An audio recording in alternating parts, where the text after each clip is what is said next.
एक बार फिर से अपने YouTube channel stock trading technique पर आपका हार्दिक स्वागत करता हूं। दोस्तों, निफ्टी ने अल्टीमेटली एक ब्रेक लगाया जो पिछले 3 दिन के नए हाइज लग रहे थे। क्लोजिंग बेसिस में हमने थोड़ी सी गिरावट दिखा के क्लोज दिया।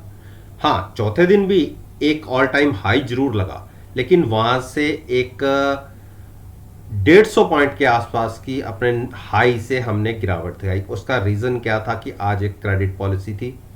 क्रेडिट पॉलिसी का इम्पैक्ट देखने को मिला और उस वजह से गिरावट देखने को मिली। और आप सभी जानते हैं कि रोज़ मैं आपके साथ 3 वीडियो पोस्ट शेयर करता हूं, जिसमें हर वीडियो के अंदर तकरीबन 10 स्टॉक्स के ऊपर मैं बात करता हूं। और ये सारे के सारे स्टॉक्स निफ्टी इंडेक्स के ही स्टॉक्स हैं। और अपनी इस वीडियो के अंदर जिसमें मैं 10 स्टॉक्स को कवर कर रहा हूं, उसकी परफॉर्मेंस तो आप खुद एनालाइज कर सकते हैं। नीचे डिस्क्रिप्शन बॉक्स के अंदर एक वीडियो है जो आज के सेशन से रिलेटेड थी, उसको देखिए और आज के सेशन को कंपेयर कर लीजिए। आज का मतलब है मेरा फ्राइडे का सेशन था जो कंप्लीट हुआ है। अब 8 जून की पॉसिबिलिटीज पर बात करते हैं। जैसा कि अल्ट्राटेक सीमेंट पर आप देख रहे हैं 6700 के आसपास क्लोजिंग मिली है और जो रिसेंटली हाई थे वो 6778 के आसपास के थे। अब यहां से क्या पॉसिबिलिटी बन, देखिए रेंज बाउंड चल रही है तकरीबन 150 से 200 पॉइंट के आसपास का अल्ट्राटेक सीमेंट के अंदर। तो पिछले 15 दिन से अगर बात करें तो इसी प्राइसेस के आसपास ये स्टॉक घूम रहा है और हम खड़े हैं RSI लेवल 57 के आसपास, 56-57 का। लेकिन अगर आप MACD लेवल को भी देखें तो धीरे धीरे इसमें स्ट्रेंथ कम हो रही है। आप देखिए, मैं ये नहीं कह रहा कि आप शॉर्ट कर दीजिए, मैं ये दिखा रहा हूं कि आप अगर हिस्टोग्राम के साइजेस को देखें तो धीरे धीरे देखिए कर्व नीचे की तरफ जा रहा है और स्ट्रेंथ कम होती जा रही है। यानी कोई अनएक्सपेक्टेड मूव अपसाइड की दिखती तो नहीं है, लेकिन स्टॉक मार्केट है, जो हम सोचते हैं उसके बिल्कुल कई बार अगेंस्ट चला जाता है। तो हम कोशिश करेंगे कि 6550 और 6500 के बीच में प्राइस गिरावट में मिले तो बाय करेंगे। शॉर्ट करने की अभी ज़रूरत है नहीं, क्योंकि पिछले अगर हम यहाँ से कैंडल फॉर्मेशन देखें, जब ये ऊपर की तरफ क्लोजिंग मिली थी इसमें 20 डेज मूविंग एवरेज से, उसके बाद एक बार भी इसने इसके नीचे देखिए क्लोज नहीं दिखाया। हाँ, नीचे गिरावट जरूर आती है लेकिन क्लोज नहीं मिलता। आप इस ग्रीन लाइन को देख लीजिए, तो ये प्राइस 6600 बनता है। लेकिन मैं यहां से भी और सेफ साइड गिरावट में 6500 के आसपास की एक बाइंग अपॉर्चुनिटी ढूंढ रहा हूं कि अगर वहां तक जाए तो हम वहां लॉन्ग करें। थोड़ा सा वेट करते हैं इसके लिए। IOC देखिए, IOC ने एक जंप पिछले 5 दिन से एक जंप दिखाया हुआ है और इसको मैं शॉर्ट करना पसंद करूंगा। रीजन आप दिखा देता हूं। 75 की RSI, आप पीछे चलते हैं कि कहां से गिरावट आती है इसमें। जब 75 के आसपास RSI होती है, मैं कितने साल पहले आपसे बात करूं, आप देखिए। चलिए हम 2019 से 17 से ले लेते हैं। 17 का मतलब 4 साल पहले। उसके बाद जो RSI 75, यहाँ 75 और यहाँ पर आप देखिए 77, यानी पिछले 4 साल का अगर हम मान के चलें तो 77 के आसपास से गिरावट आती है। हम ट्रेड कर रहे हैं 75.50 के आसपास, तो ऑलमोस्ट हम उसी पॉइंट के आसपास हैं कि जहां से गिरावट ये स्टॉक दिखा सकता है। तो इसीलिए मैं इसके अंदर शॉर्ट की अपॉर्चुनिटी मिल चुकी है एक तरीके से। आप देखिए यहां से बेरिश क्रॉसओवर बनते बनते केवल आज की कैंडल को छोड़ दें तो हमें कंफर्म होता ही दिख रहा था। तकरीबन 95 की कंफर्मेशन थी। मैं तो 115 के आसपास जहां क्लोजिंग मिली है, सुटेबल प्राइस है शॉर्ट करने के लिए। 115 की आसपास की कॉल बाय करके फ्यूचर सेल करने की एक स्ट्रेटजी बनाऊंगा। इमीडिएट टारगेट में 110 का देखता हूं और उसके बाद अगर गिरावट कंटिन्यू होती है तो 107 तक। तो 2-3 पॉइंट पहले तो 5 पॉइंट के लिए और उसके बाद गिरावट और गहराएगी तो 3-4 पॉइंट और के लिए हम एक शॉर्ट ट्रेड क्रिएट करेंगे। बाकी बाइंग अपॉर्चुनिटी अभी नहीं, क्योंकि हाई पर खड़ा है ये स्टॉक, हाईली रिस्की लेवल पे खड़ा है और इसलिए यहाँ से शॉर्ट बनता है। Gas authority of India limited, इसने कंसोलिडेशन का फेज चल रहा है, तो इसमें बाइंग करिएगा।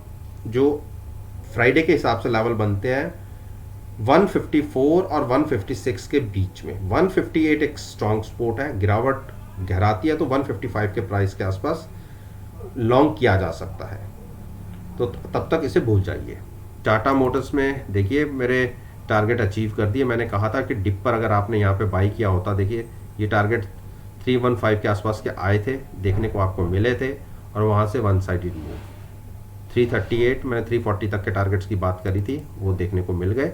अब यहाँ से अभी क्या करना है, देखिए बहुत ऊपर मूव मिल चुकी है, तो थोड़ा सा शांत होकर बैठिए। देखिए पहले हम इसके, ऐसा नहीं है कि यहाँ से अभी भी काफ़ी ऊपर तक जा सकता है, लेकिन हम गिरावट पर ही बाय करना पसंद करते हैं। गिरावट अगर कंटिन्यू होती है और अगर कोई गिरावट में आपको ये स्टॉक 325 के आसपास मिलता है तो वहाँ पर लॉन्ग कीजिएगा, और शॉर्ट का लेवल ये है नहीं, तो डिप पर बाय करेंगे। क्योंकि रिटेल इन्वेस्टर्स के लिए जो हम साथ में ऑप्शन बाय करते हैं उसके में भी हमारा प्रीमियम रिड्यूस होता है, और अगर हम यहाँ से 335 के आसपास पुट बाय करके फ्यूचर्स को लॉन्ग कर भी लें, जहाँ तो बहुत बड़ी मूव दिखाए 30-40 पॉइंट की, तो हम हमारा जो प्रीमियम हम खरीदेंगे वो बीच में एक तरीके से कह सकते हैं कि मर्ज हो जाएगा। अदरवाइज 5-7-10 दिन अगर इसी प्राइस के आसपास ये टहलता रहा तो ऑप्शन जो हैचिंग के लिए हम यूज़ करते हैं उसका प्रीमियम डिके हो जाएगा, प्रॉफिट नहीं आ पाता। इसीलिए मैं डिप पर बाइंग करने की एक स्ट्रेटजी बताना चाहता हूँ, तो उसके लिए थोड़ा सा वेट कर लीजिए। देखिए यूपीएल ने जो इतनी बड़ी एक तेजी दिखाई थी, 600 से आप देखिए वन वे 250 पॉइंट्स के आसपास की रैली आई, और पहले हमने इसको बहुत के नीचे के लेवल से हमने शॉर्ट किया हुआ था। उसके साथ साथ हमारी जैसे कोशिश होती है, और 100% हम साथ में हेज करते ही हैं, उस केस में हमें कॉल में बहुत अच्छा प्रॉफिट आ गया था, और हाँ फ्यूचर्स में नुकसान था। और उसके बाद हमने उस कॉल को शिफ्ट किया 800 की कॉल के साथ, 800 की कॉल बाय करके फ्यूचर्स को लॉन्ग रखा हुआ है, और सॉरी शॉर्ट करा हुआ है। तो हमारी 800 की कॉल बाय है। देखिए जैसा कैंडल फॉर्मेशन हुआ है आप देख लीजिए, एक बेरिश हैमर कह सकते हो उसके। देखिए ऊपर से कितनी ज़बरदस्त रिजेक्शन मिली है, और बिल्कुल नीचे के प्राइस पे क्लोजिंग मिली है। इसको एक स्ट्रॉन्ग सपोर्ट दिखेगी 815 के आसपास तक। 815 के नीचे क्लोजिंग मिल गई तो आपको तकरीबन 50 पॉइंट्स की एक गिरावट दिख सकती है स्टॉक के अंदर 775 तक। तो हम तो उसी गिरावट का वेट कर रहे हैं, और ये चीज़ें मैंने आपके साथ भी डिस्कस की हुई हैं कि इसको आप शॉर्ट करके चल सकते हैं। देखिए ऐसा नहीं होता कि 100% श्योरिटी होती है कि आरएसआई लेवल बड़ा हुआ है तो गिरावट आनी ही आनी है, लेकिन पॉसिबिलिटी बहुत ज़्यादा हो जाती है। अब आप ये देखिए पिछले 12 मई से इसका जो ओवरबॉट जोन चला आ रहा है, 12 मई से ऑलमोस्ट 20 डेज हो चुके हैं, 81 के आसपास की आरएसआई है। तो गिरावट तो हम यहीं से वेट करके चल रहे थे, और अब इसने कंफर्मेशन की पॉसिबिलिटी दिखा भी रहा है। एमएससीडी देख लीजिए, ये हिस्टोग्राम को देख लीजिए, ये साइज रोज धीरे धीरे धीरे करके थोड़ा छोटा होता जा रहा है, और अगर यहां से इसने क्रॉसओवर दिया तो एक बड़ा करेक्शन इसके अंदर बनती है। पहला टारगेट 818, और उसके बाद उसके नीचे क्लोजिंग मिलती है तो 775। बिल्कुल अच्छा एक प्रॉफिटेबल ट्रेड हमें देखने को मिल सकता है। तो हमारी पोजीशन तो इसी हिसाब से बनी हुई है। बाकी क्योंकि 90% रिटेल इन्वेस्टर शॉर्ट करके ट्रेड नहीं लेते, तो उनके लिए एक सुटेबल प्राइस होगा बाइंग के लिए 775 के आसपास का। तो वहां तक जब तक गिरावट नहीं आती इस स्टॉक में हाथ मत डालिएगा।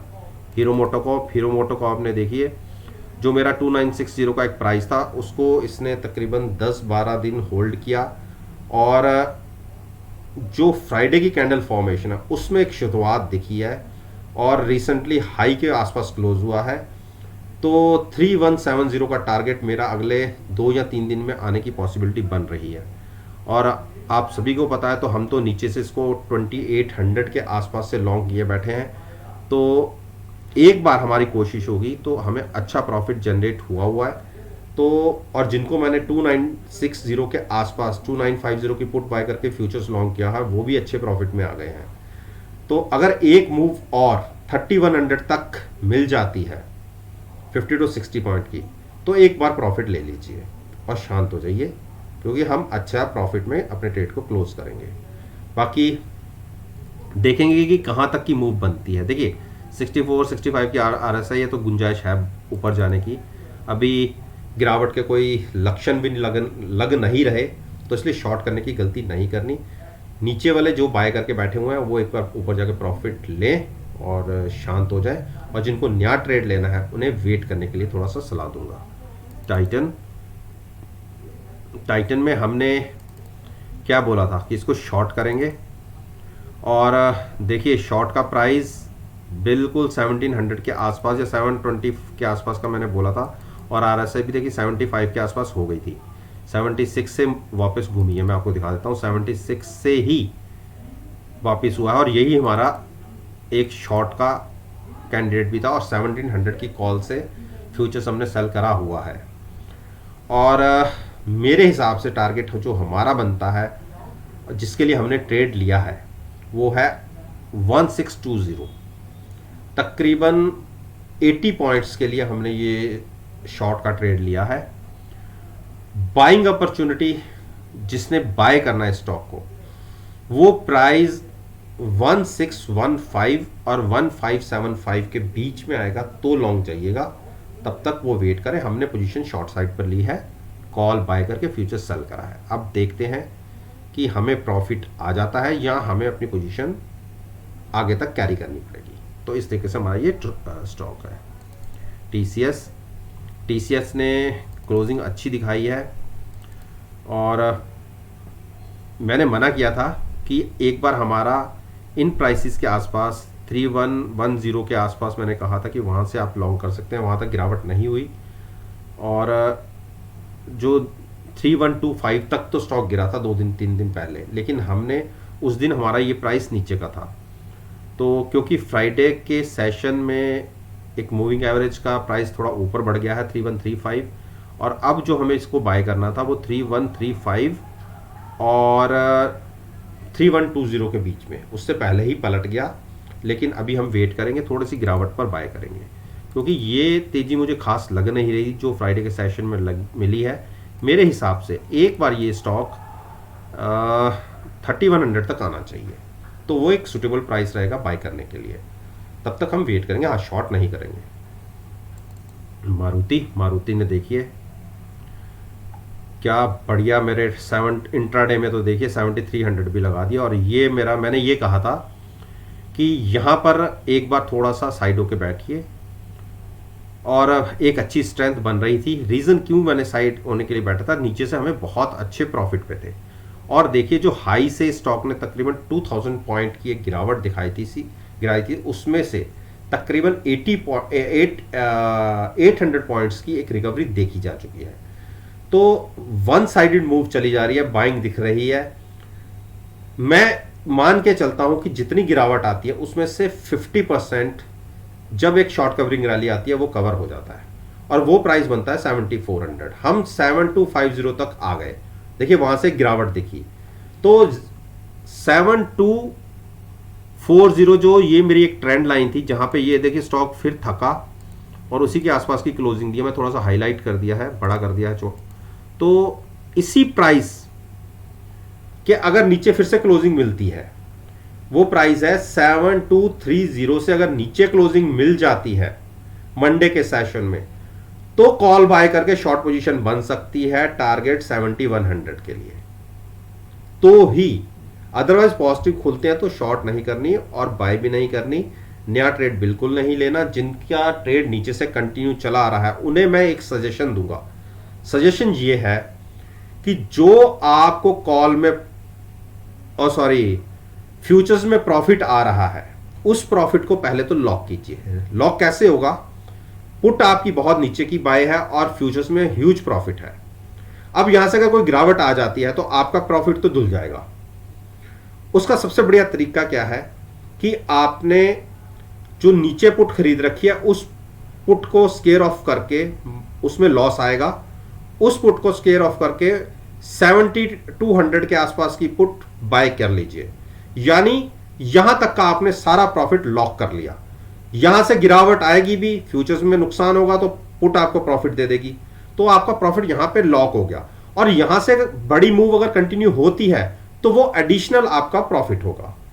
तो ये एक स्ट्रेटजी रहेगी जिनकी पोजीशन नीचे से लॉन्ग साइड पे बनी हुई है। नई पोजीशन के लिए, लॉन्ग साइड पर जाने के लिए थोड़ा सा वेट कर लीजिए। बाकी 7230 के नीचे की क्लोजिंग मिलती है तो शॉर्ट पोजीशन बनती है। उस केस में फ्यूचर्स को शॉर्ट करना है और 7250 या 7200 दोनों में से जो पुट आपको अच्छी लगे और जिसमें थोड़ा सा रिस्क एक्स्ट्रा आप ले सकते हैं, उतनी दूर की आप बाय करके चल सकते हैं। तो ये एक स्ट्रेटजी रही मारुति में। ब्रिटेनिया, देखिए अगर 5 दिन की एक रैली के बाद देखें तो ब्रिटेनिया को वही दिक्कत यहां आई जो पहले यहां पे आई थी, यानी 3510 एक स्ट्रॉन्ग रेजिस्टेंस है। इसको क्रॉस होने में बहुत तकलीफ हो रही है स्टॉक को।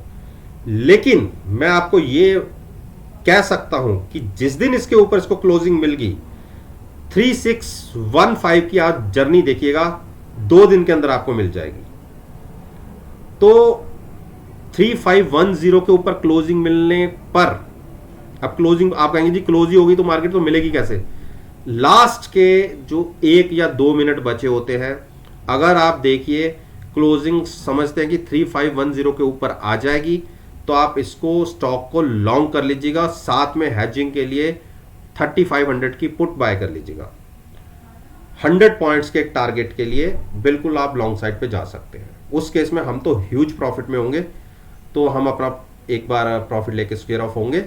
लेकिन जिन्होंने नया ट्रेड लेना है वो 3515 के ऊपर क्लोजिंग आने के बाद ही ले।